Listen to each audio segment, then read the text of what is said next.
Kalian percaya nggak kalau di balik rumah makan yang laris manis ada cerita menyeramkan? Kisah tentang ritual pesugihan tumbal dan rahasia kelam yang bikin merinding. Benarkah ada keluarga yang rela melakukan ini demi kesuksesan usaha mereka? Simak kisah lengkapnya sampai selesai. Tapi hati-hati ya, jangan sendirian nonton ini. Assalamualaikum warahmatullahi wabarakatuh. Selamat datang kembali di channel Kabut Gelap. Tempatnya kita membahas kisah-kisah unik, misterius, dan penuh tanda tanya dari seluruh Indonesia. Kali ini kita akan membahas cerita seram yang beredar tentang rumah makan terkenal di Jawa Timur. Jangan sampai ketinggalan satu detik pun, karena ceritanya bikin bulu kuduk berdiri. Sebelum kita masuk ke cerita, jangan lupa klik tombol like untuk mendukung channel ini terus berkembang. Kalau kalian suka cerita-cerita seperti ini, klik juga tombol subscribe dan nyalakan lonceng notifikasinya biar tidak ketinggalan video terbaru dari kami. Dan jangan lupa juga tuliskan sholawat di kolom komentar sebagai bentuk doa kita bersama. Semoga kita semua selalu diberi perlindungan dan dijauhkan dari hal-hal buruk. Allahumma sholli ala Muhammad wa ala ali Sayyidina Muhammad. Di sebuah desa kecil di Jawa Timur, berdirilah sebuah warung makan yang terkenal lezat dan selalu ramai pelanggan. Warung tersebut milik keluarga Pak Raji, seorang pria sederhana yang bersama istrinya Bu Sari membangunnya dari nol. Namun, tak banyak yang tahu bahwa kesuksesan warung tersebut tidak sepenuhnya berasal dari kerja keras. Pak Raji dan Bu Sari telah melakukan perjanjian dengan sebuah kekuatan gaib melalui ritual pesugihan. Awalnya semua berjalan lancar. Warung makan terus berkembang pesat. Penduduk desa hanya bisa kagum melihat usaha kecil yang tiba-tiba menjelma menjadi warung besar dengan pelanggan yang tak pernah surut. Namun, di balik keberhasilan itu, ada bayaran yang harus mereka penuhi. Tumbal nyawa setiap beberapa tahun sekali. Tumbal pertama jatuh pada tetangga dekat yang tiba-tiba meninggal dalam kecelakaan aneh. Kemudian, satu persatu, tumbal lain menyusul. Mulai dari pelanggan setia hingga pegawai warung. Namun, Pak Raji dan Bu Sari tetap bungkam. Bagi mereka, ini adalah harga kecil untuk kejayaan keluarga. Ketika usia Pak Raji semakin menua, konflik mulai muncul di antara ketiga anaknya. Seno anak sulung yang ambisius, Fitri anak kedua yang penuh empati, dan Ardi, si bungsu yang tak peduli dengan bisnis keluarga. Seno menginginkan warung itu sepenuhnya untuk dirinya. Fitri menentang keras, merasa warung tersebut penuh dengan dosa. Sedangkan Ardi memilih hidup jauh dari semua masalah ini. Pak Raji akhirnya menyerahkan warung itu kepada Seno yang dianggap lebih mampu meneruskan bisnis keluarga. Namun, Seno memiliki ambisi yang jauh lebih besar. Ia tidak hanya ingin mempertahankan kejayaan warung itu, tapi juga menggandakan keuntungannya. Tanpa sepengetahuan keluarganya, Seno memperdalam perjanjian pesugihan tersebut, menawarkan lebih banyak tumbal agar keuntungan semakin besar. Sejak dipegang Seno, keanehan di warung itu semakin menjadi. Pegawai baru kerap mengalami mimpi buruk, suara tangisan terdengar di dapur pada malam hari, dan beberapa pelanggan tiba-tiba jatuh sakit setelah makan di sana. Tak hanya itu, jumlah korban tumbal meningkat pesat. Orang-orang yang pernah bekerja di warung itu mulai menghilang secara misterius dan kabar buruk menyebar dari mulut ke mulut di desa. Fitri yang tak tahan lagi melihat kehancuran moral keluarganya berusaha mengungkap rahasia kelam ini. Ia diam-diam mendatangi seorang dukun desa untuk mencari tahu kebenarannya.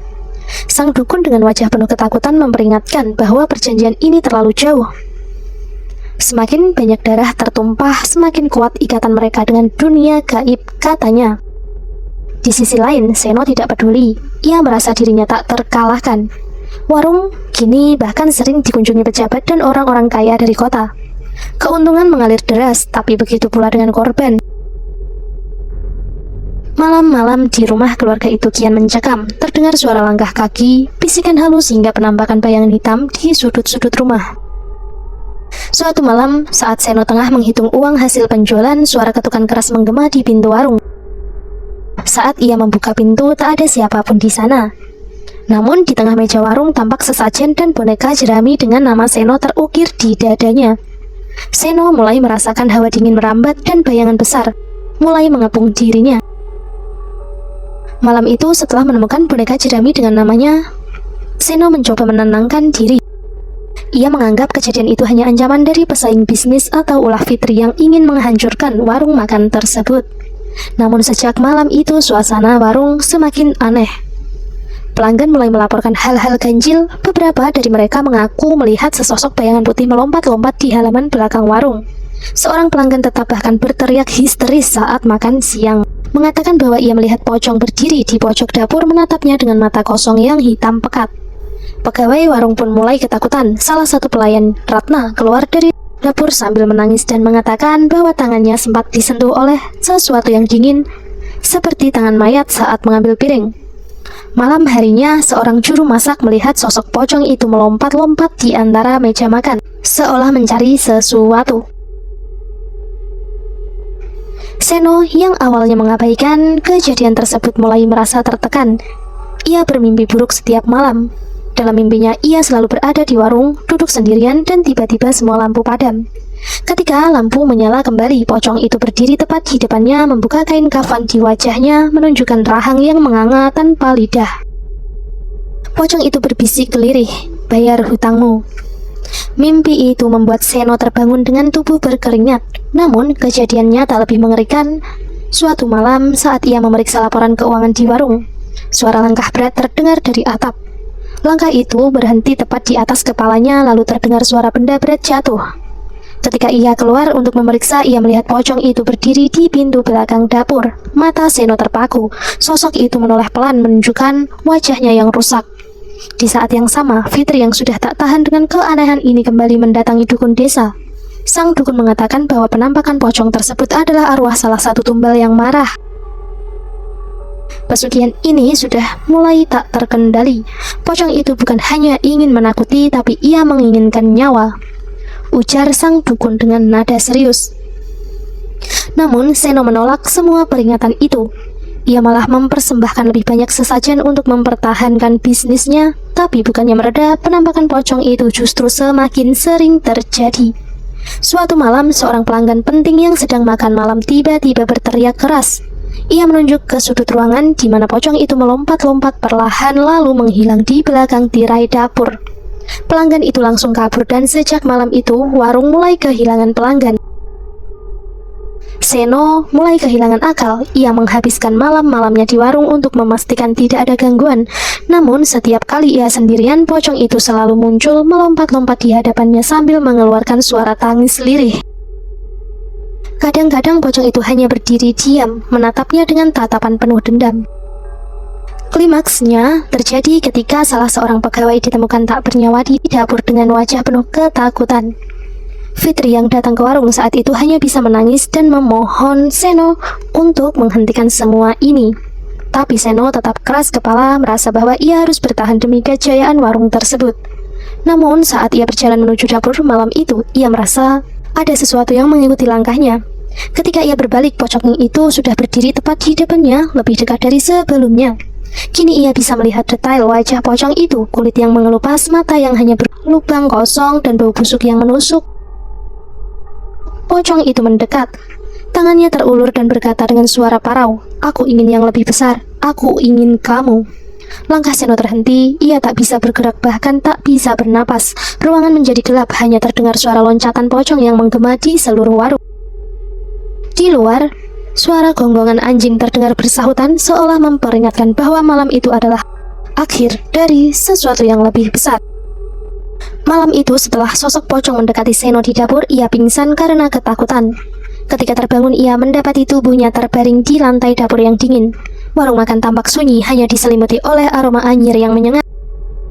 Ia menggigil, menyadari bahwa pesan gaib yang terus menghantui dirinya semakin nyata.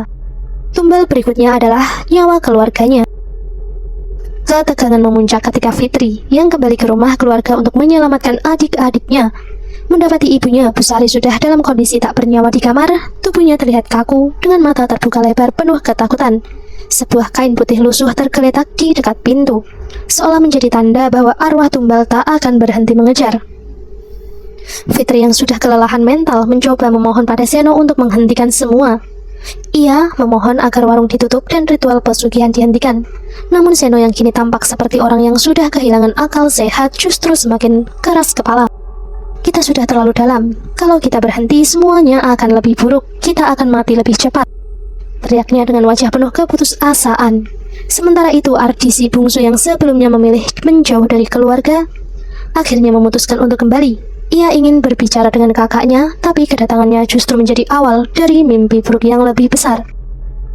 Malam itu, saat mereka bertiga berkumpul di rumah, lampu tiba-tiba padam. Dalam gelap gulita terdengar suara langkah berat dengan loncatan yang mendekat perlahan. Ardi, Seno, Fitri berbisik dengan suara gemetar. Tak ada jawaban.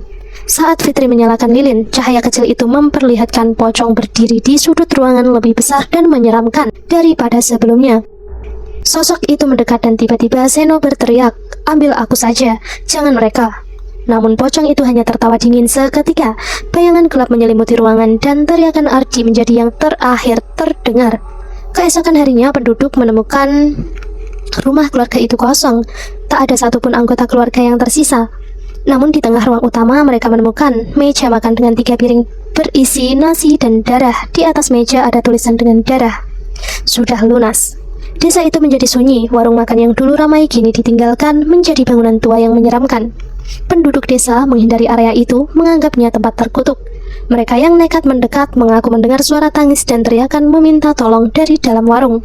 Fitri, Seno, Ardi, dan orang tua mereka kini hanyalah cerita tragis tentang ambisi dan keserakahan yang membawa kehancuran.